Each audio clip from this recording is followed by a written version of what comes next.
Welcome to the Idaho Realtors Podcast, our association's podcast for membership, education, and outreach. I'm the IR Communications Director, Nick Stout, and I'm going to be your host for this week. On this episode, I interview Tommy Choi, the Idaho Realtors 2022 Convention Keynote speaker. In our meeting, Tommy shares some information about his background, gets a preview of his presentation, and provides some great advice to realtors. We're going to also have some information about convention, as well as Realtor Safety Month and the Safe Showings app. Thank you for joining us, and don't forget to visit our website, idahorealtors.com, for more information. Also, if you haven't done so, remember to follow us on Facebook, Instagram, LinkedIn, and YouTube. Welcome to Idaho Realtors Podcast. I'm Nick Stout, your host, and I have a very special guest this week. I'm joined by Mr. Tommy Choi. Tommy, thank you so much for joining us this week. It's an honor and a pleasure. Thank you for having me and inviting me. Thank you so much. So a little bit of background for our members who might not be familiar with you. Tommy Choi was the NAR Vice President of Association Affairs in 2021, and he has been a realtor in Chicago for the past 15 years. He is also the co-founder and owner of Weinberg Choi Residential at Keller Williams Lincoln Park with his business partner and college friend, Josh Weinberg. Weinberg Choi Residential has sold more than 1,000 properties and generated more than $500 million in sales volume and ranks among the top 10 real estate teams in Chicago. In 2019, Tommy also served as president of the Chicago Association of Realtors, as well as chaired NAR's YP and Advisory Board. And Tommy currently sits on NAR's Governance Game Changer PAC and the Realtor Property Resource Advisory Board.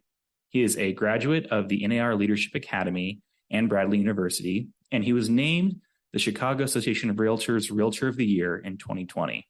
But most importantly, his most important title to date, Tommy is the keynote speaker for our upcoming 2022 Idaho Realtors Convention in Coeur d'Alene.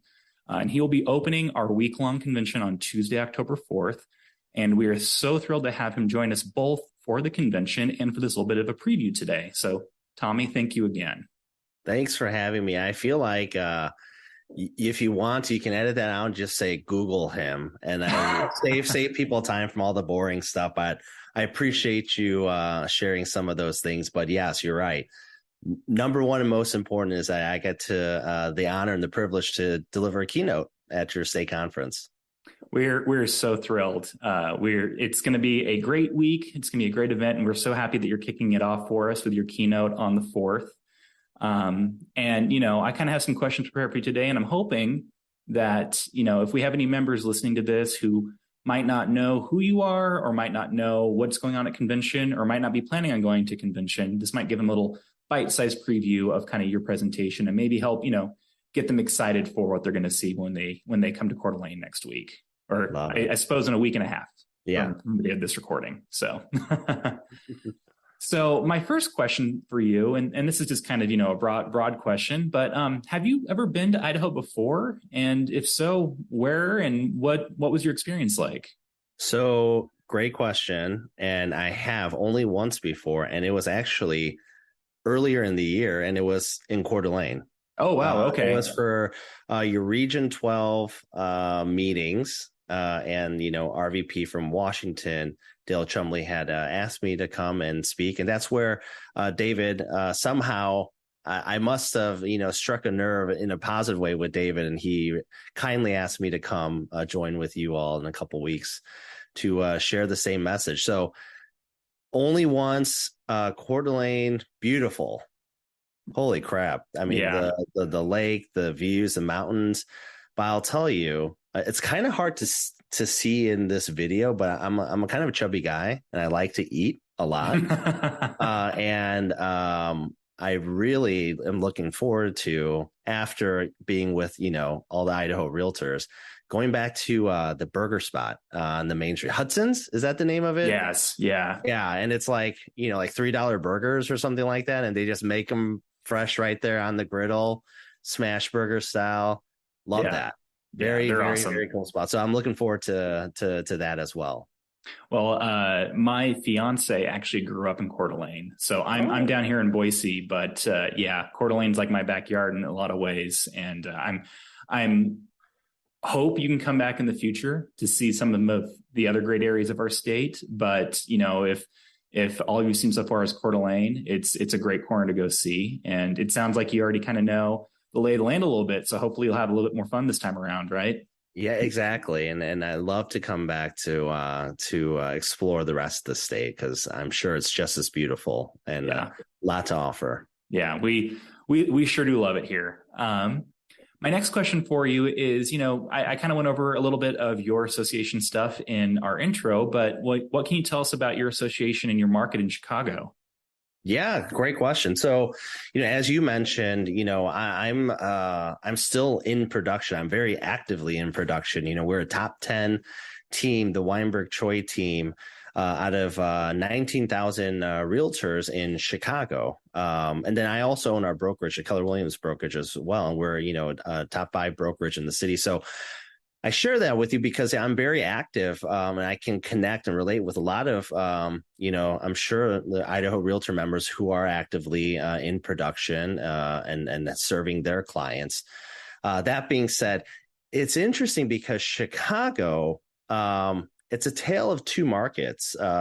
Even earlier in the spring, when things were highly competitive, like I'm sure it was in Idaho and the rest of the nation. And even now, after the whole sticker shock of, interest rates going up, inventory, things like that, we saw during the pandemic and the years to follow after that, the downtown market, which many Idaho realtors who are involved on the national level, right? Like, I don't know, First Vice President Tracy Casper, Kit, other good Idaho friends of mine that come to NAR in Chicago for committee meetings in the past, that neighborhood downtown, it's called River North, right? And that's where the Magnificent Mile is and all the retail, shopping, nightlife, restaurants, culture, museums, things like that. A very highly dense, high-rise market. We saw that market struggle because during the pandemic, people started to realize when they were, kind of trapped in their homes and condos that, hey, it'd be nice to have a yard. It'd be nice to have some more space. And so that's still recovering as we speak right now. Even during the spring when things were very competitive, we really didn't see that high-rise market in the city move in parallel with everything else. And then the everything else part, right, especially north, southwest of the city, when you start to see, detached single family homes, smaller condo, we call them walk-ups, graystones, brownstones. Those were highly competitive, highly sought after. And even after the sticker shock of interest rates going up at the end of May, we still see that market very active. Now, we're not seeing as many competitive scenarios as we did in the spring with multiple offers. Things are a little bit more stable and normal, which I think is a great thing for both our buyers and sellers. But that's what we're seeing in Chicago. So a little bit of both ebbs and flows, but nothing that, us realtors can't handle. Exactly. Yeah, that does sound somewhat similar to what's happening here in Boise with, we have our city center downtown where a lot of these local companies, had remote workers for a bit there. And there was a little bit of an exodus from, this housing in the city into the surrounding areas. And that's kind of all still coming back here. So it's a very, very interesting time, I suppose, to be buying and selling property for sure. Absolutely. So my next question for you is, what do you hope people take away from your keynote presentation during the convention? I know it's kind of a big topic there, but I'm trying to get our members excited to come see your presentation. So, what sort of a preview do you have for us? You know what? That's a great question. I'll share this, right? My goal is, hopefully, Idaho realtor members that are attending at least walk away with one action item that they can take to whether implement into their business, into their personal life, but leave inspired. I'm basically storytelling and sharing a story of lessons I've learned, right, on success and also directly applied to my leadership journey, not just within the association, local, state, and national, but also being a leader within, my brokerage and for my team as well.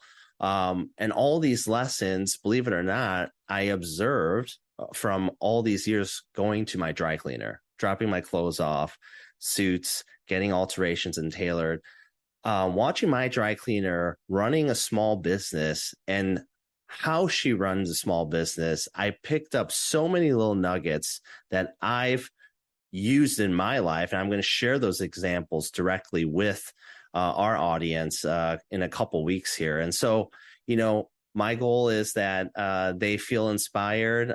If they're in a little bit of a funk, maybe because rates are higher, buyers aren't as active, we can shift that mindset a little bit, and they can use some of these takeaways. And for me, right, my biggest thing and why I continue to stay in production, and tonight, in a couple hours, I'm going to be sitting at someone's dining room table doing a listing presentation, and so that I can relate and connect with the audience and know that the struggles that you all face, I'm sure I'm facing as well. And so hopefully I can provide some solutions that'll help everyone continue to grow their business and grow personally. Well, the folks I know got the chance to see you at the Region 12 conference. We're blown away by your talk. So great. I'm so excited to get my own chance to see your presentation, and we're very much looking forward to it. It's very exciting for us. So I guess kind of a follow-up question for that is, how do people usually react when they hear your story?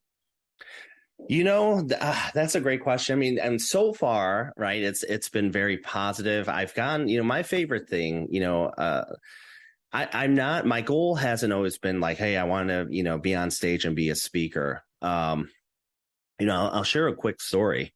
This was probably a little over 10 years ago. I'm someone who I'm constantly, in the learning zone, right? I'm constantly trying to learn, reinvent, question everything, processes that we do, even though we continue to see success, right? Just so we don't stay complacent. And part of that for me is I love going to different conventions, conferences, learning from people that are on stage and sharing. And there was a moment, I won't say what conference it was and who the speaker was, but I'm like the nerd that likes to come early so I can sit, within the first couple rows here. So I can really see. Part of it's just I have bad vision. I can't see the slides. But I always come a little bit early and I try and make small talk conversation. There was this one time, his name was David, actually, a gentleman. And I said, hey, where are you from? How long you been doing this? And David had shared that he's been licensed and actively working as a realtor for 2 years, and he wasn't really upbeat about it. I'm like, how's it going? And he's like, it's been bad. I haven't made $1, and I've been doing this and this. I'm trying to learn as much as I can, and I just think I'm not cut out to be a realtor. And he said, I'm just probably going to go back to my old corporate job where I was miserable. And I'm like, gosh, that doesn't sound that uplifting. And he said, in fact, I'm giving myself 6 months. And he said, I borrowed $900 from my sister to pay for this conference to come here.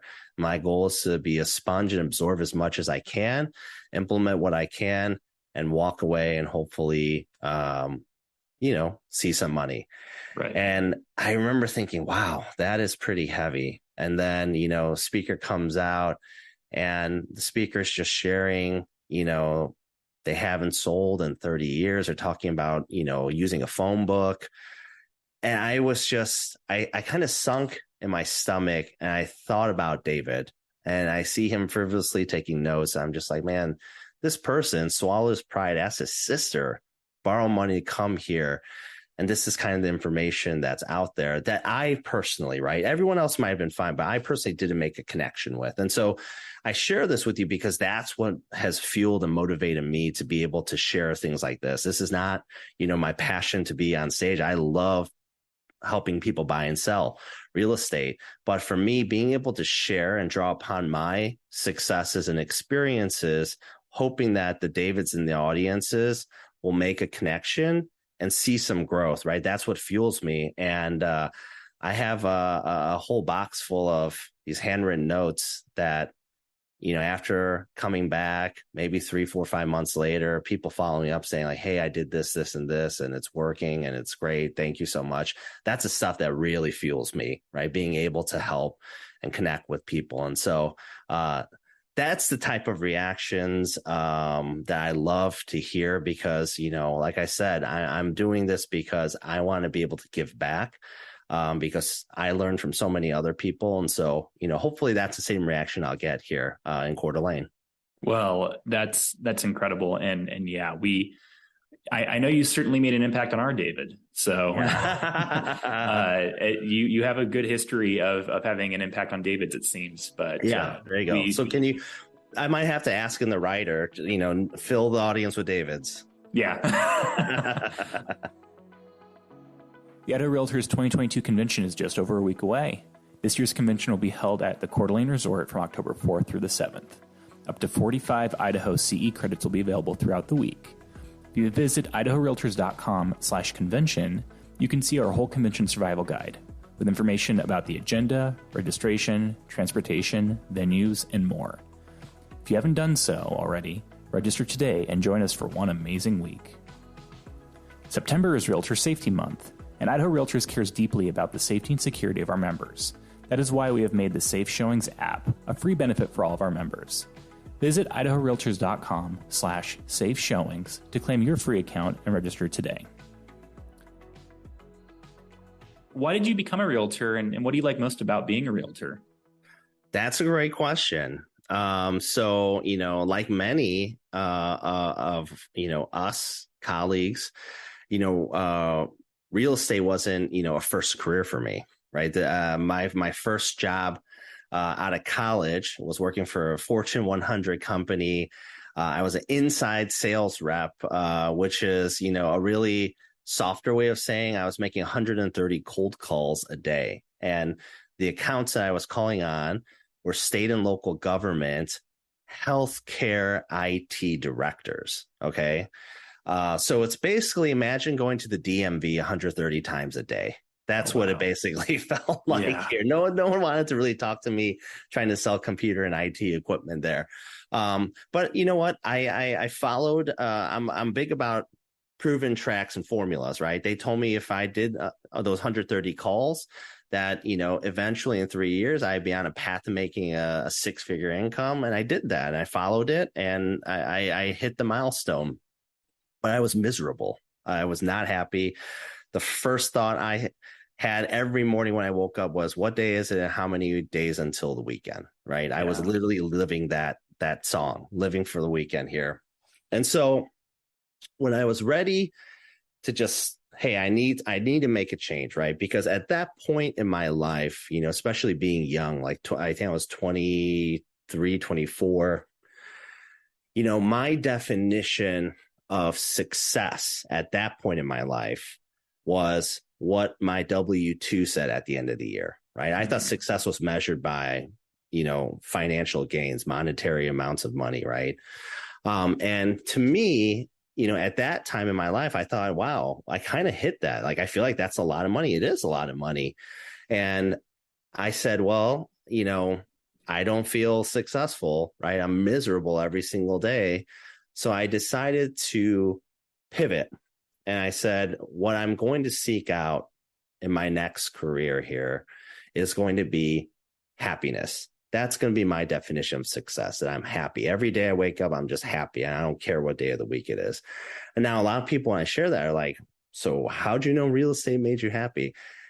Real estate itself isn't what makes me happy, right? And what I mean by that is our industry, it really is a platform. It's a stage that we get to stand upon. What makes me happy is when I'm on that stage, what I get to share with my audience. And ultimately, what I do every day is I'm cultivating and curating relationships with people. And once I curate those relationships, ultimately, I'm just problem solving. And that's what I love. And I think that there's no better industry in the world that allows anyone like myself to do that at the highest level, and also right? The beauty in this is that I get to see those financial returns as well from that, right? It's a win-win. And now I smile year to year. I really don't know what day of the week it is, nor do I care, right? Because every day feels like a Friday to me. And so what shined the light, though, on real estate was my grandfather. So I'm first generation in this country. My grandfather, along with my parents, immigrated here to America, specifically Chicago, the north side of the city, just a couple blocks north of Wrigley Field, for any of those that have ever been to a Cubs game, in the 70s. Okay. And so for my grandfather, he was the pioneer for our family. Like many immigrants, right? They seek out greater opportunity coming to, I think, the greatest country in the world. My grandfather sought out the same opportunity, but for him, opportunity meant owning his own home. And what I mean by that is not from the practical sense of having a roof over his head. For him, it was all about pride, right? Being able to put his stake in the ground and say that that piece of America, that piece of Chicago was his because he worked hard to achieve it. And so from a very young age, he would constantly share that sentiment with me and remind me, say, hey, just remember, just because you were born here and you're American, Korean, doesn't guarantee home ownership, right? You're not guaranteed to have a home. You have to work hard to achieve it, and you have to work even harder to maintain that. And I'll tell you, hearing that constantly for so many years, I used to just, chalk it up to like, okay, my grandpa's just old and senile. He's like crazy. I don't know what the hell he's talking about here, right? Like, okay, weirdo. Like, okay, I get it. Homeownership school. But you know what? What I've realized as years passes, right? Our words, they're seeds, right? They're seeds. The words we put out into the universe are seeds that eventually latch on and plant. And that's why we have to be so intentional and purposeful on the words we choose to speak into existence. And for me, those seeds that my grandpa was, planting, that I just thought he was just a weird grandpa, they started to sprout right when I was at that corporate crossroads, right when I was trying to figure out, man, I got to do something, find something that makes me happy. And all of a sudden, those started to sprout, and I started to think about real estate. I had just bought my first condo in the city, worked with a great realtor. Her name was An Volu. Shout out to An. That's what put the spotlight on that. That's how all that led to me being here in front of you, and so that's how my journey ended up here. And I get to be a realtor, and I'm so proud and so happy to be a part of this. And this is why I can continually give back to our industry on a local, state, and national level. Is solely one, I want to continue to honor, what my grandfather sought after and achieved for other like families here, whether you're from here or you're immigrant to the country. On the other piece is, that 24, 25-year-old version of me that was at that crossroads seeking out opportunity. I want to make sure my foot is wedged between that door I just walked through, 15, 16 years ago, to keep it open for others to be able to achieve the same and see even greater heights of growth. So that's also why I'm constantly involved and want to stay involved in this, because, I feel I'm a person that lives with so much gratitude that I feel like I owe it, to our industry to be able to give back a little bit, because it's provided so much for me, my family, my team, my friends. Well, I imagine your grandfather would be very proud of you, and Yes. That's the dream, right? That's the goal, is, being able to do what you love and be happy and share it with your community and share it with your support system. And that's great. So thank you so much for that story. That was a wonderful one. My pleasure. If you could describe yourself in one word, what would it be? Ooh, one word. I would say what the kids call a plug, right? A connector. That's something that, because like I just mentioned, why I'm so happy, what I love about this industry is, like, I love curating, cultivating relationships with people, right? Once I've identified that you're not a jerk, I want to establish a relationship with you. I love that piece. And ultimately what I mentioned, right, that problem solving, I learned that when you solve other people's problems, they'll solve your problems. And for me, a lot of that problem solving, because I have surrounded myself with just so many incredible people that are just smart and talented. I love being the plug, as the kids say, and connecting people together that may have never known each other. Maybe their paths would have never crossed, just for the greater good of them, the universe, and whatnot. And so that's something I really pride myself on, whether it's in business and personal life, even in volunteer leadership. That's one of my favorite things to do, is make sure people are connected and plugged with each other so that they can collaborate and greater things and outcomes will happen. So plug or connector would be my word. Plug or connector. Got it. We'll keep that in the back in the bank there for us. So so this next question doesn't come from me. It comes from our CEO, David Hensley, directly. So I imagine that this made an impact on him, but from what I understand, you are a Pearl Jam fan. What is your favorite Pearl Jam song and why? Man, a fan, I would say, is a very kind way of saying it. My wife says I'm a psychopath. Some people say fanatic, but no. Pearl Jam is what I love. All music and all genres, and especially live music. Going to concerts, it's just one of those things that just really helps me reset the compass. And Pearl Jam is just that band I connected with when I was, whatever age I was, 5th grade, 6th grade, right? 1993, maybe. I've seen them live 73 times. I just went to show 71, 72, 73 the last 2 weeks, 2 shows in New York. And last weekend I was in Nashville for the 73rd show. So my favorite song, that's like asking me who my favorite child is, which I do have an answer to that question, but I'm not going to share that since this is recorded. You know what? I probably would have to say there's a song called Given to Fly. That's just one of those that some songs are great. They're great when you just listen to them, have the headphones on, but then when you see it live, and you get to experience it with like 30,000 other people.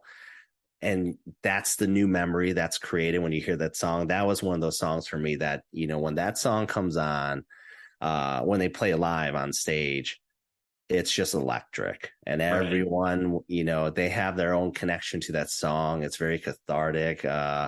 And that's probably one of my favorite ones I always look forward to. I secretly hope that, they play every time I see them. Yeah. Wow. That's awesome. I have kind of a curveball question for you. This one wasn't one that we talked about ahead of time, but I'm curious, last question for you. Do you have anything you want to share with our members, like a tip or advice that you want to make sure they walk away with today? Well, here's what I'd say. My favorite thing that I always think about when it comes to not just business, but even in my personal life. And to be honest with you, I wish this clicked into my head day one, 15 years ago, June 1st, 2007, when I started when I became a full-time realtor, is that the direction that we travel in is much more important than the speed we travel in. Doesn't matter how fast, or how quickly we get to where we want to ultimately arrive to, whether it's a checkpoint or a final destination, because when you get there, you got there, right? You should always celebrate that. I think what's more important is making sure you know where your North Star is, what your North Star is, and just continuing to follow that path, because the direction is much more important than the speed. And especially in this day and age where, we are so plugged in and connected to social media, which I don't think is necessarily a bad thing. It's really easy to play that comparison game. And you start to compare, with the content that's on your wall, whether it's TikTok, Instagram, Facebook, and you start to now measure and you start to look at the speedometer a little bit. Like, how fast am I going right now? Because that person I feel like they've already gotten to where I want to be, and they seem younger than me or less experienced. They've only been in this business for X amount of years, right? You don't know the path and the journey, right? What's more important is making sure that, when you're looking at those directions, that you're going in the right path that you're choosing to go into. So I would say that, the direction we travel in is much more important than the speed. And as long as you constantly have that in your mind, I think it's good. And, and the other part, I'll tag on 2 for 1 here.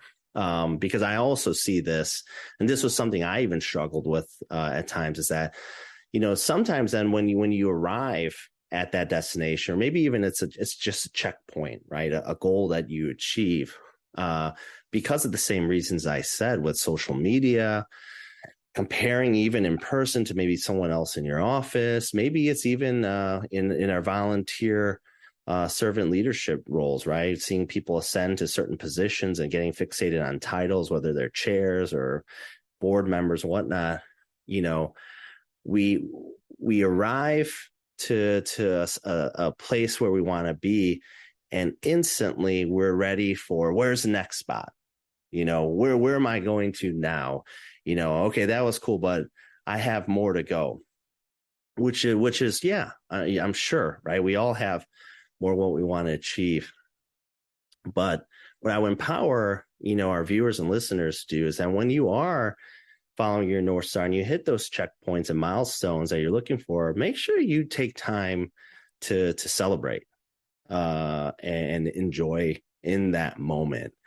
Because as soon as you let, your mind wander and say, wow, but that person's already over there, I need to keep going there. As soon as you let yourself, right, ego or your greed take you to that place, you're letting your ego and your greed rob you of your gratitude. And you forget to just be grateful for being where you are right now, what you endured, that path of the journey you traveled to get to where you are. So make sure you celebrate that. Don't let your ego or greed rob you of that gratitude. And then when you're ready, continue on that path, right? And continue to follow that North Star to where you're going. I think those 2 takeaways, are recession proof. Doesn't matter what interest rates say, doesn't matter how less of inventory there is out there. You're constantly going to continue to see success at the pace that you want to when you keep those 2 points in mind. I had my grandfather, we're talking about grandfathers in this call, always said that there's only one thing that you can absolutely control, and that's how you respond, how you react. Mm-hmm. And I think what you're saying about gratitude and stuff really plays into that. So I absolutely, I really appreciate that advice. That's awesome. So, well, Tommy, that's all I had prepared for our talk today. So I think I can let you go now. Awesome. Well, thanks for having me. And I cannot wait to be with you all in a couple weeks. I don't even know, what is the official date. I think it's October 4th. Yep. October 4th. I'll be in Coeur d'Alene. If you don't see me on stage, I'll probably be at Hudson's at the counter, ordering my 2nd or 3rd round of burgers. Cool. Okay. Well, hey, we'll make sure to catch you at one of those 2, maybe even just Hudson's. So they're pretty great. So Tommy, I really do appreciate you taking the time to talk to us today. And we look forward to talking to you here at convention here in a few weeks and hearing your whole presentation for our members. So thank you again. Thanks for having me. We'll see you soon. Thank you for listening to the Idaho Realtors Podcast, our association's podcast for membership, education, and outreach. Thank you to Tommy Choi for joining us for this episode. You'll be able to see Tommy's full keynote and hear more about his story at the 2022 Idaho Realtors Convention in Coeur d'Alene at his keynote address on October 4th. My name is Nick Stout, and I am the IR Communications Director, and I was your host for this week's episode. Remember to visit our website and follow us on Facebook, Instagram, LinkedIn, and YouTube. If you enjoyed this episode, please consider following us on your preferred podcast platform, liking on social media, and sharing it with your friends and followers. Thank you again for joining us for this week's episode, and take care until next time.